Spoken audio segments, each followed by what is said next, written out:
Hey everybody, Aaron here from Comic Booked, and I wanted to talk a little bit about Magic today. Did go to our store championship today, and it was a draft of Phyrexian All Will Be One. I finished in the top four, so I finished fourth place. It was cool.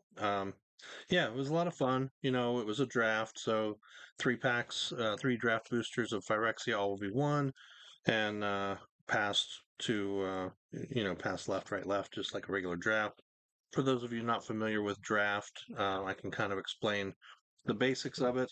So you open your pack and you take out your token and your land, and then you look through the other cards and you pick one card to start, and you try to look at some. A lot of times I'll look at the rare or the mythic, whatever's there, and kind of decide, hey, if it's good, I'm going to keep it. I'm going to take it no matter what. My first rare today, I'll kind of go through my process here. My first rare today was Phyrexian Arena, 1 and 2 black. For an enchantment at the beginning of your upkeep, you draw a card and you lose 1 life. I was like, it's pretty good because it lets you have the card draw. If you get it out early enough, even the loss of life's not going to kill you, right? So I drafted that, and then I started drafting black. So I drafted, let's see, I'll pull these black cards and I'll show you what I drafted. Really, for pack one and pack two, I pretty much just drafted straight black.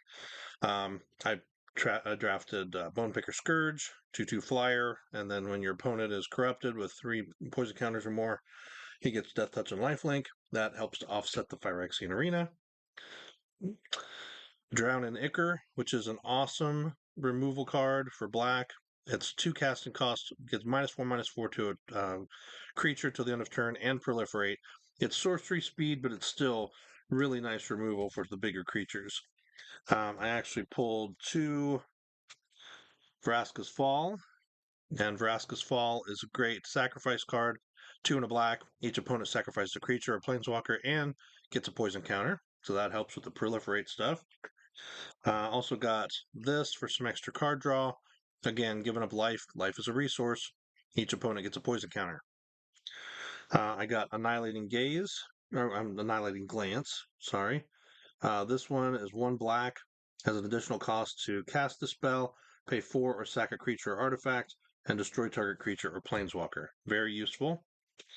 Other than that, that was about the extent of my black to start with. So um, I did get one of the Dross Pits, which is the black. But then, other than that, I did get the Necrosquito. Forecasting costs 0/0. Flying comes to the battlefield with 2 oil counters. Gets +1/+1 for each oil counter on it. And whenever another creature or artifact you control is put in the graveyard, it gets an oil counter. So that was it. All my black. Now I did draft a few other things, but I didn't end up playing them. When it comes to black, I had 2 Offer Immortality, which, it's okay as an instant, but it takes the place of other cards in the deck, and in this deck, I just didn't need that. I had another Infectious Inquiry, really didn't need that anyway because I had enough card draw. I pulled a Draw Skull Bomb, but that draws ability, because that brings a card back to your hand, not that great. And that was it. So my second pack started off very interestingly. I opened Phyrexian Vindicator. 4 white, 5/5 flyer. If damage would be dealt to it, prevent it, and then deal that much damage to any other target. I was like, can I play black and white? Maybe. But in my next pack, there was no black, or no white. White was not anywhere to be seen. So I had to pass on that at that point. I was like, I need to focus on green. So I pulled Maze's Mantle.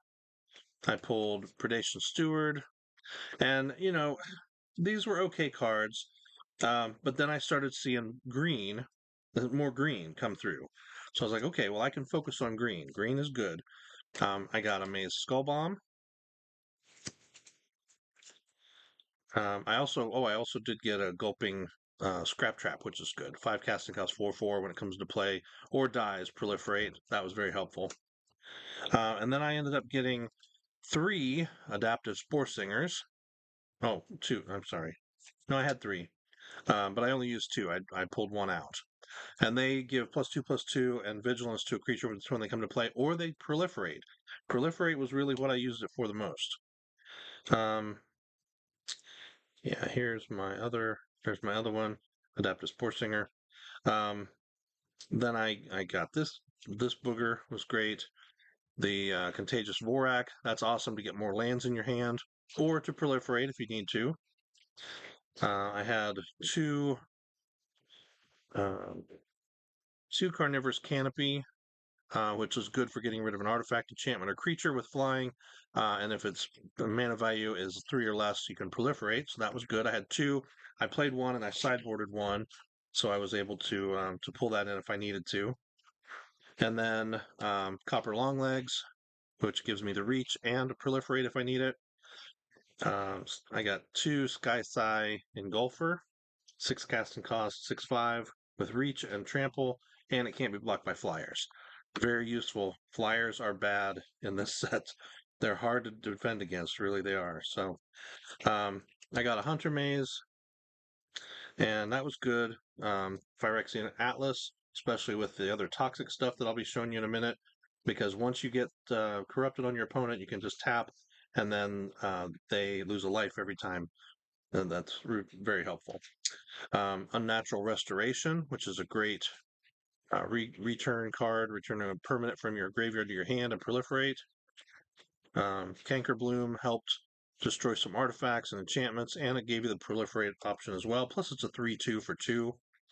Icarus Bit Basilisk is a great toxic card, plus Death Touch and a 1/3. And Armored Armored Scrap Gorger, which is a great mana fixer. You tap it for 1 mana of any color, and it gets a oil counter. When it has 3 oil counters, it gets +3/+3. Then I pulled this Tyranax Atrocity, 4/4 with haste and toxic 3, and Green Sun's Twilight. That was an awesome card to get past. So you can spend the mana on this, play cards directly into play, and get a land when you use it. So overall, it was a pretty solid deck. I won my first 2 rounds. Third round, I played against, of course, the guy who um, pretty much gets first every time we have events. So I didn't feel too bad losing to him. And then fourth round, we just drew because we knew we were going to all get into top 8. So we took our promos and went. So promos real quick. Um, Everybody got this as a participation promo, Annex Sentry. Very cool looking. And as a top 8 promo, a beautiful Memory Deluge. And yes, this probably will find its way onto eBay very quickly. So that's it. So just also for today, our shop, when you place or you get prizes, you get to pick a random promo card from the promo box. So I got the Wildfire Eternal, which is cool. And I picked up one more Phyrexia pre-release box. So we'll open that here in just a minute and see what other goodies there are. And this is officially the last of the pre-release boxes at my local shop, so I will not be buying any more. We'll open this last one, and this will be the last one for realsies this time. Throw that stuff on the floor. Let's see. Phyrexian die? Oh, no Phyrexian die. Okay, fine. Oh well. Let's just see what we would have drafted, right? Or not drafted, what we would have opened for sealed. Yeah. Alright, so Oil Gorger Troll, Free from Flesh, Infectious Inquiry, that's good. Malcator's Watchers, definitely a good flyer. Any flyers are good in this, for sure. Cataxian Raptor, Necrogen Rot Priest is really fun. Norn's Wellspring, whenever a creature you control dies, scry 1 and put an oil counter on Norn's Wellspring. You can tap 1, tap it, remove 2 oil counters to draw a card. I'm not sure if I would have, if I would use that necessarily to focus a deck yet, but we'll see what we get from the rest of the packs.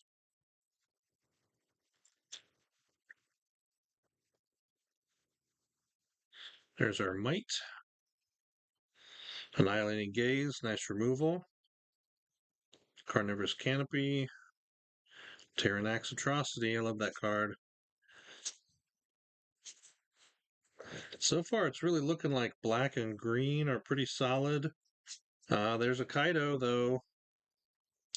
Kaido Dancing Shadow and Malcator Purity Overseer. So I don't know. Black, blue, white, splash in black, maybe. Um, that might be where I would be leaning. Blue, white, and splash in black, or blue, black, splash in white. Really all depends on the rest of this. Another Tyrannax Atrocity, Quicksilver Fisher, Zealot's Conviction, Nimrazor Paladin, that's pretty nice. Font of Progress, that's always fun for milling. And you know what? You get that out early enough, it can be a game winner. It really can. Another Kaido. Well, I guess we're running Kaido. So this deck would definitely have to be focused around Kaido, using the abilities, stopping people from being able to attack, drawing a card, and then creating the 2/2 colorless drone artifacts.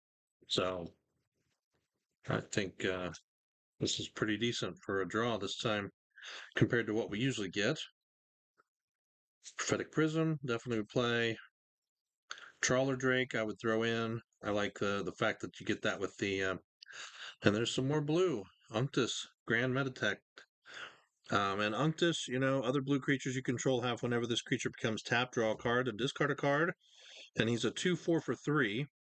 Other artifact creatures you control get +1/+1, and until you can pay 2 or 1 blue until end of turn. Target creature you control becomes a blue artifact in addition to its other colors and types, activate only as a sorcery.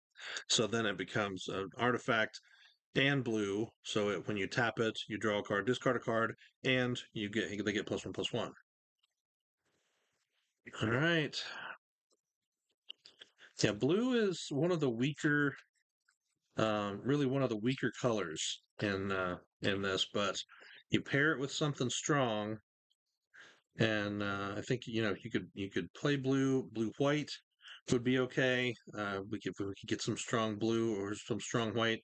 There's Phyrexian Arena, Copper Longlegs.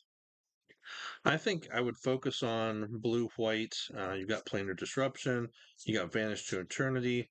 You got some good creatures in white. But again, a lot of this just all depends on what that or not the commander, what the promo is, and whether that promo makes it all worthwhile.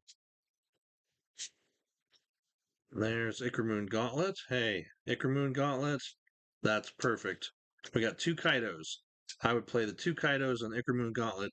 It is great. 3 casting cost. Planeswalkers you control have 0 proliferate. And -12, take an extra turn after this one. Whenever you cast a non-creature spell, choose a counter on target permanent, put an additional counter on that kind on that permanent. So you play some non-creature spells, you play Kaido, you play some stuff to protect him, counter spells and those sorts of things. It could be really amazing. For our promo, Norn Wellspring. Wow, so we got 2 Norn Wellsprings. So blue white, I think blue white with some control, splashing in black for Kaido. That would be well worth it for this deck. So not bad, really. We got the Ickermoon Gauntlets, which are fun. Phyrexian Arena. I think I would probably. I don't know if I'd play that or not. Unctus, definitely play the 2 Kaidos. Malcator is a possibility, and then of course you got 2 Norn Wellsprings. Might as well take advantage of the card draw. So that's pretty good. Overall, a pretty good pack. I would have been very happy with this at the sealed event. Not as great as obviously getting a Mondrak or Elish Norn or something like that, but still, the Kaidos are fun. It's a great planeswalker. All right, guys, that's it for me for today. If you saw earlier, I posted a HeroClix unboxing for War of the Realms and an OP kit that I picked up. I'll be doing one more thing tomorrow with some sports cards unboxings, and then after that, probably have a break for a day or so and get back into some content Tuesday and Wednesday of this week. So please leave me some comments, like, share, and subscribe. I do appreciate that, and I look forward to talking to you later. Have a good rest of your day.